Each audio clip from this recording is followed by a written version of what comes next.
बस सवार ले खुद को, आईना दिखाने के लिए लोग हैं। खुद की पहचान बना, भीड़ में चलने के लिए लोग हैं। तू कुछ करके दिखा दुनिया को, तालियां बजाने के लिए लोग हैं।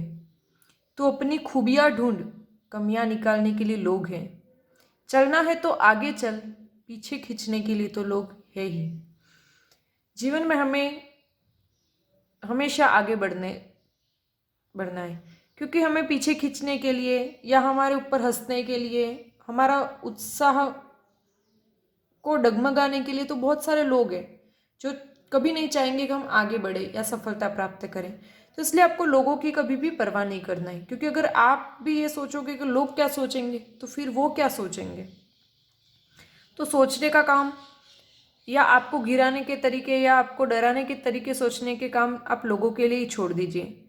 आपका पूरा ध्यान सिर्फ और सिर्फ खुद पे और खुद की ज़िंदगी के लिए होना चाहिए, क्योंकि अगर आप दूसरे लोगों को इतनी तवज्जो देंगे तो आपके जीवन उनके अनुसार होगा। आपका जीवन, अगर आप चाहते हो कि आपका जीवन आपकी सोच के अनुसार हो, आप अपने उसूलों के हिसाब से अपने यहाँ जीवन जीना चाहते हैं, तो सबसे पहली चीज़ जो आपको करनी है वो है आपको लोगों की फिक्र करनी छोड़नी होगी।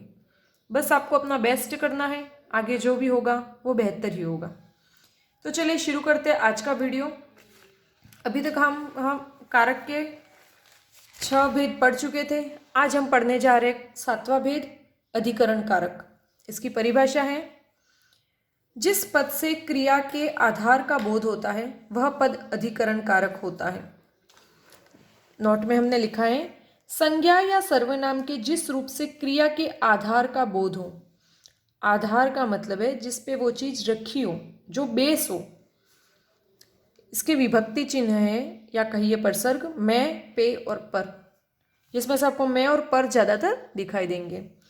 पहला उदाहरण है, कमल तालाब में खिले हैं। परीक्षा में तालाब के शब्द के नीचे रेखांकित किया हो और आपको पूछेगा इसमें कौन सा कारक है, तो आपको बताना है इसमें अधिकरण कारक है। क्यों? तालाब में, मतलब यहाँ पर मैं जो है वो अंदर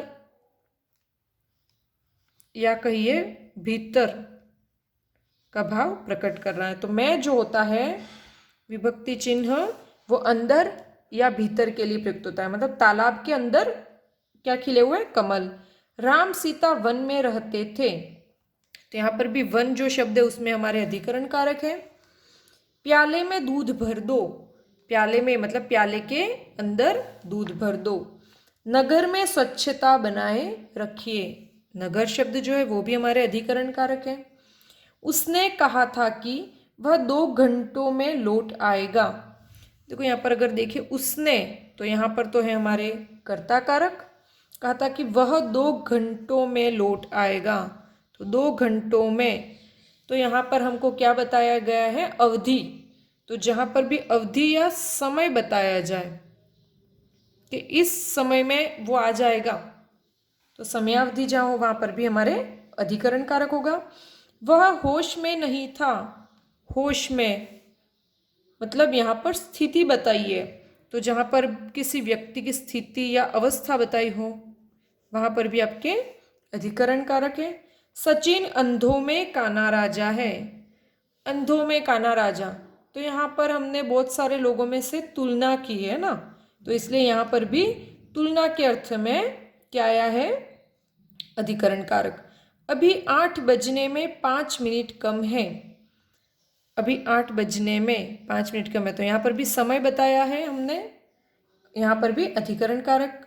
अशोक का नाम इतिहास में स्वर्ण अक्षरों में अंकित है, तो इतिहास में स्वर्णाक्षरों में, तो इन दोनों में हमारे विषय, जहाँ पर किसी विषय जैसे कि साहित्य में निबंध का या साहित्य में प्रेमचंद का विशिष्ट स्थान है, तो यहाँ पर मैं लगा हुआ है और इस पर सर्ग कोई विषय के साथ आता है, तो वहाँ पर भी आपके अधिकरण कारक होता है।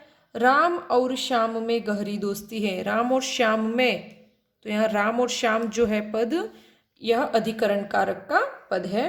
और मैं जो है वो विभक्ति चिन्ह है, जिससे पता चल रहा है कि उन दोनों के दरमिया या उन दोनों के बीच में, यहाँ पर जो मैं है वो भीतर या अंदर के लिए ना प्रयोग होकर के यहाँ प्रयोग हुआ है बीच में के लिए, कि राम और श्याम के बीच में बहुत ही गहरी दोस्ती है। घर में जनक सबसे छोटा है, तो हमने पहले भी बात की थी। जब तुलना की जाए, और तुलना में भी किसमें, तुलना की उत्तम अवस्था में, के तुलना की उत्तमावस्था, जैसे गुड बेटर बेस्ट, श्रेष्ठ श्रेष्ठतर श्रेष्ठतम, उत्तमावस्था में सबसे छोटा है। तो यहाँ पर ये जो सबसे शब्द है, इससे पता चल रहा है कि तुलना की जब उत्तमावस्था हो, ये उत्तमावस्था के लिए सबसे है ना, कि सबसे जब उत्तमावस्था में विशेषण से पहले जो तो होता है, या जो भी शब्द है उसके पहले जो शब्द है, जैसे मैं के पहले तो घर जो शब्द है, तब संज्ञा या सर्वनाम शब्द, संज्ञा या सर्वनाम में अधिकरण कारक होता है। ठीक है, तो जहां पर भी तुलना की जाए लेकिन सबसे बेस्ट बताया जाए कि सब कवियों में सबसे श्रेष्ठ है, या पुस्तकों में सबसे अच्छी पुस्तक है, तो इस तरीके से जब दो के बीच में तुलना की जाए, तब हमने कौन सा देखा था, जब दो व्यक्तियों या दो वस्तुओं के बीच में जब तुलना बताई जाए, तब हमारे वहाँ होता है अपादान कारक। जबकि बहुत सारे चीज़ों में से किसी एक को बेस्ट बताया जाए, तब हमारे होता है अधिकरण कारक। तो ये तो देखिए हमने अभी तक मैं से संबंधित। आगे देखते हैं हम पर से संबंधित। पर का अर्थ होता है ऊपर। सीता घोड़े पर सवार थी, मतलब घोड़े के ऊपर सवार थी, घोड़े के ऊपर बैठी थी। तो इसी के तर्ज पर हम कह सकते हैं, अगर आपको एक घुड़सवार सिर्फ एक शब्द दिया जाए और पूछे घुड़सवार शब्द में कौन सा कारक है, तो घुड़सवार का जब हम समास विग्रह करते हैं तब होता है घोड़े पर सवार। तो इस घुड़सवार शब्द में हमारे अधिकरण कारक है। जैसे कि हमने यहाँ बोला था राम सीता वन में रहते हैं, इसकी जगह परीक्षा में सीधा एक प्रश्न में पूछे एक शब्द वनवास शब्द में कौन सा कारक है, तो वनवास में वन में वास, और यहाँ पर कौन सा कारक है, आपके अधिकरण कारक का प्रयोग हुआ है। आगे देखते हैं, भिखारी द्वार पर खड़ा है। द्वार पर, यहाँ पर जो पर है वो समीपता के अर्थ में, मतलब बिल्कुल पास में, तो समीपता के अर्थ में भी अधिकरण कारक का प्रयोग होता है। वह अपने पिता पर गया है। पिता पर, तो यहाँ पर भी मतलब उसकी जो शक्ल है या उसकी जो आदत है वो उसके पिता से, तो यहाँ पर उन दोनों में साम्य बताया गया है, समानता बताया गया है। तो समानता के अर्थ में भी, समानता प्रदर्शित करने के अर्थ में भी अधिकरण कारक का प्रयोग होता है। इस मुद्दे पर हम बाद में बात करेंगे। इस मुद्दे पर मतलब इस विषय पर, तो किसी विषय पर से पता चल रहा है, यहाँ पर भी अधिकरण कारक। सैनिक सीमा पर जान की बाजी लगा देते हैं, तो सीमा पर यहाँ पर अधिकरण, और जान की बाजी, तो ये जो जान की है इसमें आपके होगा संबंध कारक। यदि वह समय पर आ जाता तो काम हो जाता। समय पर, यहाँ पर भी अधिकरण कारक। प्रति 2 किलोमीटर पर पेट्रोल पंप है, कि अपन कहें हर 2 किलोमीटर पर भाई एक एक पेट्रोल पंप है, तो यहाँ पर दूरी प्रदर्शित करने के लिए भी अधिकरण कारक का प्रयोग होता है। पेड़ पर चिड़िया बैठी है। पेड़ पर, तो यहाँ पर उसके बैठने का आधार क्या है, आधार या कहे कि ऊपर के अर्थ में यहाँ पर अधिकरण कारक है। चिड़िया किस पर बैठी है, पेड़ पर, तो पेड़ उसके बैठने का आधार है, इसलिए यहाँ पर अधिकरण कारक है। अंतिम देखते, राम को आज हमने खाने पर बुलाया है। खाने पर कोई निमित्त हो या कोई कारण हो, वहां पर भी आपके अधिकरण कारक होता है। तो अधिकरण कारक बहुत ही आसान है। मैं और पर, जहां पर आपको ये उपसर्ग, ये परसर्ग दिखाई दे, तो वहां पर आपके अधिकरण कारक होते हैं। मैं का अर्थ होता है अंदर या भीतर, और पर का अर्थ होता है ऊपर। हम छत पर सोते हैं, फ्रिज में दूध पड़ा है, तो अंदर या ऊपर, दो अर्थों में अधिकरण कारक का प्रयोग होता है। अब पढ़ते हैं हम अंतिम कारक जो है हमारे संबोधन कारक। संबोधन कारक, इसकी परिभाषा है, वाक्य में जब किसी संज्ञा को पुकारा जाए अथवा संबोधित किया जाए उसे संबोधन कारक कहते हैं। नोट में हमने लिखा है, इसमें पुकारने, बुलाने या सावधान करने का भाव होता है। जैसे हम किसी को बुलाए किसी को पुकारे या फिर किसी को कोई चेतावनी देनी हो, सावधान करना हो, तब भी संबोधन कारक का प्रयोग होता है। इसकी पहचान संबोधन सूचक चिन्ह या कहो आप विस्मयादि बोधक चिन्ह, दोनों इसी के नाम से होती है। विभक्ति चिन्ह है हे, ओ, अरे, अजी। ये हे, ओ, अरे, अजी, ये जितने भी आपको संबोधन के विभक्ति चिन्ह या परसर्ग दिखाई दे रहे हैं, ये सभी अव्यय शब्द है। क्या है? अव्यय शब्द। अव्यय क्या होता है वो हम आगे के वीडियो में पढ़ेंगे। अव्यय मतलब जो संज्ञा सर्वनाम सभी के साथ समान रूप से प्रयुक्त होता है। इस पर लिंग वचन किसी प्रकार का कोई परिवर्तन नहीं होता है, किसी का कोई असर नहीं होता है, इन सबसे अपरिवर्तित रहते हैं। जो संज्ञा सर्वनाम शब्दों से पूर्व प्रयुक्त होते हैं, मतलब ये सारे अव्यय शब्द हैं जो संज्ञा सर्वनाम शब्दों के पहले प्रयुक्त होते हैं। कैसे पहले? तो देखते हैं। हे भगवान, यह क्या हो गया? तो देखो, भगवान जो शब्द है वो संज्ञा शब्द है, उसके आगे हमने प्रयोग किया हे का। तो हे अव्यय शब्द है, वो संज्ञा या सर्वनाम शब्द के पहले होगा। हे भगवान, यह क्या हो गया? तो पहले हमने अव्यय लगाया या संबोधन विभक्ति चिन्ह लगाया, फिर हमारा जो संज्ञा सर्वनाम शब्द है। अरे छोटू, फिर हमने सूचक चिन्ह विस्मय संबोधन सूचक चिन्ह लगाया।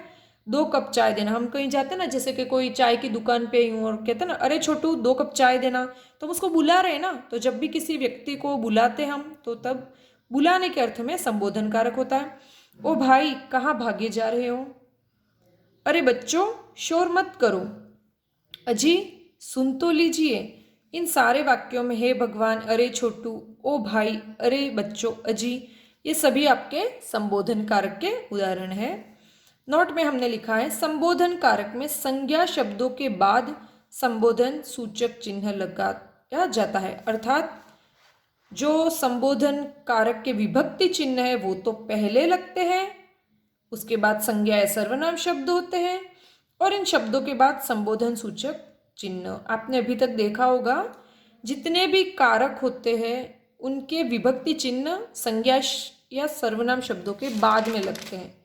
जैसे कि तालाब के बाद में हमने लगाया मैं, लेकिन एकमात्र संबोधन ऐसा कारक है जिसमें उसके विभक्ति चिन्ह या परसर्ग जो होते हैं वो पहले लगते हैं। क्यों? क्योंकि इसके जो परसर्ग है वो अव्यय शब्द है, इसलिए ये संज्ञा या सर्वनाम शब्दों के पहले प्रयुक्त होते हैं, और इसकी पहचान के लिए संज्ञा शब्दों के बाद में संबोधन चिन्ह भी लगाया जाता है। लेकिन आवश्यक नहीं कि हमेशा हे, ओ, अरे ये दिखाई दे। कभी कभी बिना अव्यय शब्दों के भी संबोधन कारक का प्रयोग होता है, क्योंकि संबोधन कारक हर उस वाक्य में होगा जहाँ पर किसी को हम बुला रहे हैं या किसी को पुकार रहे हैं। जैसे कि भाइयों और बहनों, इसमें ना तो हे लिखा है, ना अरे लिखा है, ना ओ लिखा है, लेकिन यहाँ पर भी अंडरस्टूड है कि हम किसी को बुला रहे हैं। जहाँ पर भी बुलाने का भाव हो वहाँ पर आप संबोधन कारक का प्रयोग करेंगे। भाइयों और बहनों, ध्यान से सुनिए। बच्चों, बाहर जाकर खेलो। राम, हमें ऐसे छोड़कर मत जाओ। यहाँ पर राम, बच्चों, भाइयों और बहनों, इनके आगे कोई अव्यय या कहो कि हे, अरे, ओ इत्यादि संबोधन कारक के विभक्ति चिन्हों का प्रयोग नहीं है, लेकिन फिर भी ये उदाहरण संबोधन कारक के हैं, और इनके पीछे आपको संबोधन सूचक चिन्ह भी दिखाई दे रहा है। इस प्रकार हमारे कारक यहाँ पर समाप्त होते हैं। कल के वीडियो में आपको ऐसे कारक से संबंधित उदाहरण दिए जाएंगे जिसमें हमको कन्फ्यूज़न होता है। आशा करती हूँ आज का वीडियो आपको पसंद आया है। अगर आज का वीडियो आपको अच्छा लगा है तो प्लीज़ वीडियो को लाइक कीजिए। अगर आपने चैनल को सब्सक्राइब नहीं किया है तो इसको सब्सक्राइब भी कर दीजिए, और इससे पहले के वीडियो देखने के लिए आप आई बटन पे क्लिक कीजिए, वहाँ से आपको मिल जाएंगे। धन्यवाद।